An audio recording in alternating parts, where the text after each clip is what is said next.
오늘 우리에게 주시는 하나님 아버지의 말씀은 에베소서 1장 11절에서 14절입니다.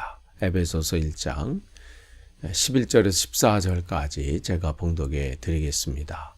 모든 일을 그의 뜻에 결정대로 일하시는 이의 계획을 따라 우리가 예정을 입어 그 안에서 기업이 되었으니 이는 우리가 그리스도 안에서 전부터 바라던 그의 영광의 찬송이 되게 하려 하심이라.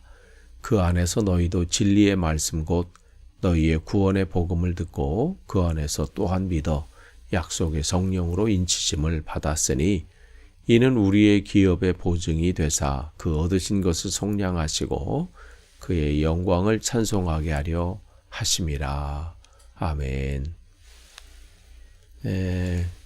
우리가 이제 이번 주부터 이제 에베소서를 이제 다시 시작을 했습니다. 에베소서 이제 말씀을 이제 시작을 했는데요. 에베소서는 말씀드린 대로 바울의 네 권의 그 옥중서신, 즉 감옥에 있을 때에 썼던 편지죠. 그래서 에베소서, 빌립보서, 골로새서, 그 다음에 이제 빌레몬서 이렇게 있는데, 이 에베소서는 지도에 보시는 것처럼 바울이 2차 전도 여행 때 세운 교회이고, 그 다음에 3차 전도 여행 때 3년이나 머물면서 에베소서를 비롯해서 그 주변 지역에 복음을 전했던 그러한 귀한 곳입니다. 그래서 이 에베소서는 골로새서나 빌레몬서와 같은 그러한 대략적인 이제 비슷한 시기에 복음을 전했죠. 바울이 로마에서 1차 구금되었을 때에 AD 61년에서 63년경 그 정도에 기록한 그런 책이기도 합니다. 근데 짧은 6장의 책으로 비교적 짧은 그러한 책이지만 그 안에는 다양한 신학적인 내용이 있어요. 그래서 예수 그리스도가 어떤 분인지, 교회가 어떠한 곳이 되어야 되는지, 우리가 다시 오실 그 주님을 맞이하는 그 삶의 모습은 어떠해야 되는지, 그런 다양한 내용들을 교인들에게 선포하면서 그들을 하나님 말씀 안에서 양육하길 원하고 든든히 세워져 가기를 원했던 것이 바울의 마음이었습니다. 오늘 말씀을 보면 바울은 1장 이제 지난번에 우리가 이제 화요일 날 말씀을 수요일 날이죠. 1장 3절에 그런 찬송하리로다 이렇게 시작을 해요. 그러면서 그 안에 비록 몸은 감옥 안에 지금 갇혀서 자유롭지 못하지만 그가 얼마나 하나님의 그 은혜 때문에 감격하고 감사하고 있는지가 표현되어 있잖아요. 찬송하리로다. 그런데 그 찬송의 이유가 뭐냐면 하나님이 자기에게 주신 그 신령한 복, 세상의 어떤 그런 세상 사람들이 추구하는 그러한 복이 아니라 하늘에 속한 신령한 복 때문에 너무 감사하다는 거예요. 자기가 표현할 수 있는 최선의 그것을 통해서 지금 표현하고 있죠. 그 감사를 표현하고 있어요. 그 중에 하나가 오늘 이 본문의 내용이기도 합니다. 나를 하나님의 자녀로 삼아주신 은혜도 있지만 또한 이 구원해 주신 그 은혜가 이미 내가 그런 계획과 그렇게 열심을 한 게 아니라 이미 하나님의 결정 가운데 있는 것이고 또 하나님의 계획 가운데 있었고 그래서 그 일들이 지금 진행이 되고 또 우리가 하나님 앞에 기업이 되었다는 거죠. 하나님의 기업. 또한 우리가 그리스도 안에서 그의 영광의 찬송이 되게 하기 위해서 또한 13절에 보시면 또 이 하나님이 우리에게 주신 그 신령한 복에 대해서 말해주고 있어요. 우리가 이 구원의 너희가 너희 구원의 복음을 듣고 그 안에서 또한 믿어 약속의 성령으로 인치심을 받았다.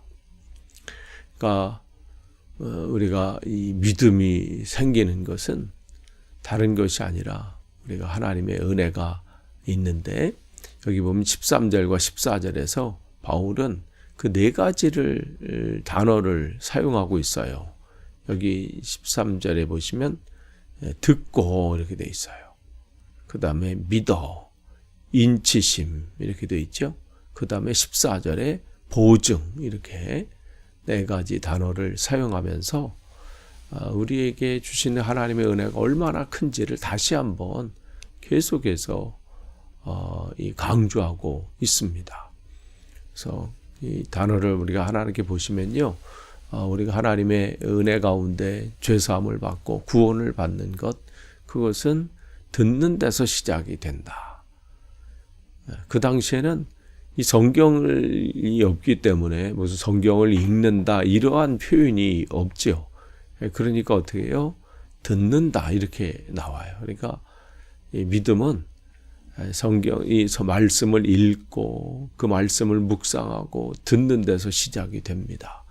그래서 바울은 이 에베소서 교회 성도들에게 이 편지를 보내면서 이것을 강조하고 있는 거예요. 하나님의 말씀, 믿음이 이 성장이 되고 든든해지기 위해서는 말씀을 듣는 것이다. 그러니까 지금으로 표현하면 말씀을 읽고 듣고 묵상하고 그 소홀히 해서는 안 돼요. 그래서 그 얘기를 하고 있는 겁니다. 그러면서 그렇기 때문에 로마서 10장 14절에 그런즉 그들이 믿지 않는 자들을 믿지 아니하는 일을 어찌 부르리요, 듣지 못한 일을 어찌 믿으리요, 전파하는 자가 없지 어찌 들으리요. 그러니까 이런 말씀처럼 듣지 않고서는 진리이신 그리스도를 알 수 없고 믿음을 알 수 없는 것이죠. 믿을 수가 없는 거예요. 그래서 듣는 자만이 믿음으로 열매를 맺을 수 있습니다. 그래서 듣는 것, 그러니까 말씀을 읽고 묵상하고 이걸 우리가 놓치면 안 됩니다. 끊임없이 여러분의 시간 가운데 말씀을 더 가까이 하시고 그렇게 가운데 하나님이 주시는 그 믿음이 그 안에서 자라게 되어 있습니다. 그러니까 참된 또한 여기 보면 이 복음은 듣는 것이다. 그 다음에 그 안에서 또한 믿어. 그래서 참된 믿음이라는 것은 그냥 성경 안에서 뭐 예수님이 뭐 이런 분이다, 나를 위해서 십자가에 죽으셨다, 또 부활하셨다, 다시 이 땅에 재림하신다, 이렇게 지식적으로 그냥 아는 성경 마치 다른 책을 읽으면서 어떤 지식을 습득하는 것처럼 그러한 지식 정도의 그런 것에 머물러 있어서는 안 되고 그것이 내가 그 성경을 통해서 만나는 그 주님을 내가 어떻게 해요? 인격적으로 만나는 거죠. 내 삶 속에서. 그래서 영접하고 신뢰하고 또 하나님의 자녀된 그 삶의 속에서 우리가 자라나게 되는 거죠. 그래서 그 은혜를 누리게 되는 거예요. 그런데 그렇게 해서 이제 참된 믿음, 그래서 이를 설명하고 있고, 근데 우리가 그 가운데 거할 때에 성령의 인치심을 받았다 이렇게 돼 있어요. 13절에. 그러니까 성령께서 우리에게 주시는 은혜가 있다고 표현하고 있어요. 하나는 인치심이고 그 다음에 14절에는 보증이다 이렇게 돼 있습니다. 그러니까 인치심은 뭐예요? 너는 내 것이다는 표시잖아요. 너는 내 것이다. 우리가 영국에 이렇게 지방이나 이렇게 그런 데는 이제 운전해서 이렇게 쭉 가다 보면 좁은 또 이렇게 시골길을 갈 때가 있어요. 그러면 그때 이렇게 양들이 옆에 이렇게 쭉 있을 때 보면 표시를 이렇게 해놨잖아요. 색깔별로든지 이렇게 해서 거기다가 이렇게 사인을 이렇게 해놨어요. 왜 했겠어요? 내 거라는 거죠. 어디를 가든 이 양을 혹시 다른 데로 가도 찾을 수 있도록 그 표현을 이렇게 표시를 해놓는 거예요. 그런 것처럼 주님께서 너는 내 것이다 그렇게 인치셨다는 것이죠. 인치심 위에는 무슨 뭐가 있냐면 그 표시를 통해서 너는 내 것이다 이 표시도 거기 돼 있지만 더불어 그 안에는 뭐가 담겨져 있어요? 내가 너를 보호한다 이런 의미가 담겨져 있습니다. 그러니까 저와 여러분은 우리 세상 사람들이 볼 때는 뭐 부족한 면도 있고 또 그렇게 대단하지 않을 수 있습니다.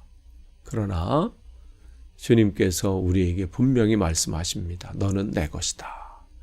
말씀하시고 그 안에서 내가 너를 지키고 보호한다. 이 분명한 약속이 있음을 여러분 기억하시기를 원합니다. 바울은 지금 에베소 교회 성도들에게 이 편지를 보내면서 왜 그들이 그곳에서 복음을 전하면서 왜 어려움이 없겠어요? 지금과 비교할 수 없는 그러한 이런 열악한 상황 가운데 또 힘겨운 상황 가운데 이 생명을 내걸 정도로 위협이 오고 뭐 이러한 상황 가운데 있는데 바울은 편지를 통해서 그들을 다시 격려하면서 당신들은 혼자가 아닙니다. 세상에 공격이 있다 할지라도 주님께서 당신을 너는 내 것이라 분명히 말씀하시고 보호하시고 인도하실 것입니다. 이 말씀을 그들에게 전해주고 있는 겁니다. 이 말씀이 에베소 교회 성도뿐만 아니라 오늘 우리에게 주시는 하나님 아버지의 말씀이십니다. 그래서 인치셨다. 그 안에 또 뭐가 또 이제 인치시고 또 모았다고 그래서 14절에 보증이 되셨다. 그러니까 주님께서 우리의 보증이시라는 거예요. 우리가 이 뭔가를 할 때 누가 나를 보증해 주는 거 쉽지 않아요. 특별히 요즘 같은 시대는 더 그렇잖아요. 누군가 나를 보증해 주는 사람이 있으면 정말 힘이 되죠. 그런데 주님께서 우리의 보증이 되셨다. 그 말씀을 하시는 거죠. 그러니까 성령으로 주님께서 우리를 인치실 뿐 아니라 우리에게 너는 하나님의 놀라운 이 상급을 받고 기업을 받을 하나님의 자녀임을 확증해 주시고 보증해 주셨다는 거예요. 누가 뭐라고 해도 세상에 어떠한 뭐라고 해도 하나님은 우리 안에서 너는 내 아들이다. 인치실 뿐만 아니라 보증해 주셨다는 거예요. 하나님의 상급, 하나님의 복을 받을 그 자녀로 보증해 주셨다는 거예요. 여러분 두려워할 거 없습니다. 여러분의 인생이 내가 이러다 어떻게 이렇게 잘못되는 건 아니지? 그런 염려할 거 없어요. 하나님이 우리를 붙잡아 주시고 보증해 주셨기 때문입니다. 그렇기 때문에 이런 진리를 알기 때문에 진리를 알지니 예수님께서 뭐라고 너희가 자유케 되리라 말씀하시는 거예요.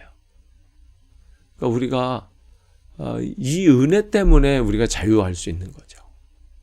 세상 것 때문에 세상이 무엇이 것이 내가 다 주어지고 그런 것이 내가 채워졌기 때문에 자유롭고 기쁜 것이 아니라 세상은 여전히 어렵고 세상 것은 내가 가지고 있는 것이 별 볼 일 없다 할지라도 주님께서 나와 함께 하시고 나를 확증해 주시고 보증해 주셨기 때문에 우리가 그 안에서 자유하고 그것 때문에 기뻐하는 것이죠. 끝을 맺습니다. 하나님께서 바울을 통해서 에베소 교회 성도들을 지금 격려하고 계신 거예요. 너희들이 지금 어떠한 상황 가운데 있다 할지라도 너는 내가 인쳤다. 너는 내 것이다. 내가 너를 보호한다. 내가 너를 끝까지 책임진다. 보증까지 말씀하셨어요. 자동차도 무슨 어떤 자동차에서 7년 보증, 어떤 건 5년. 그것만 있어도 약간은 든든하잖아요. 그런데 주님께서 나를 책임지신다는 거예요. 여러분도 오늘 이 은혜가 여러분에게 깨달아지고 또 누려지고 그 안에서 온전히 자유와 기쁨을 누리시기를 간절히 축원합니다. 기도하겠습니다. 하나님, 오늘도 말씀 앞에 서게 하셔서 감사합니다. 주신 말씀, 아버지 하나님, 나의 말씀으로 깨닫고 우리가 이 힘겨운 이 세상 속에서 그리스도인의 삶을 살아갈 때에 하나님 흔들리지 않게 하시고 나를 인쳐주시고 보증해 주신 그 주님의 은혜를 기억하고 그 확신 가운데 자유함을 누릴 수 있도록 인도해 주옵소서. 예수님의 이름으로 기도하옵나이다. 아멘.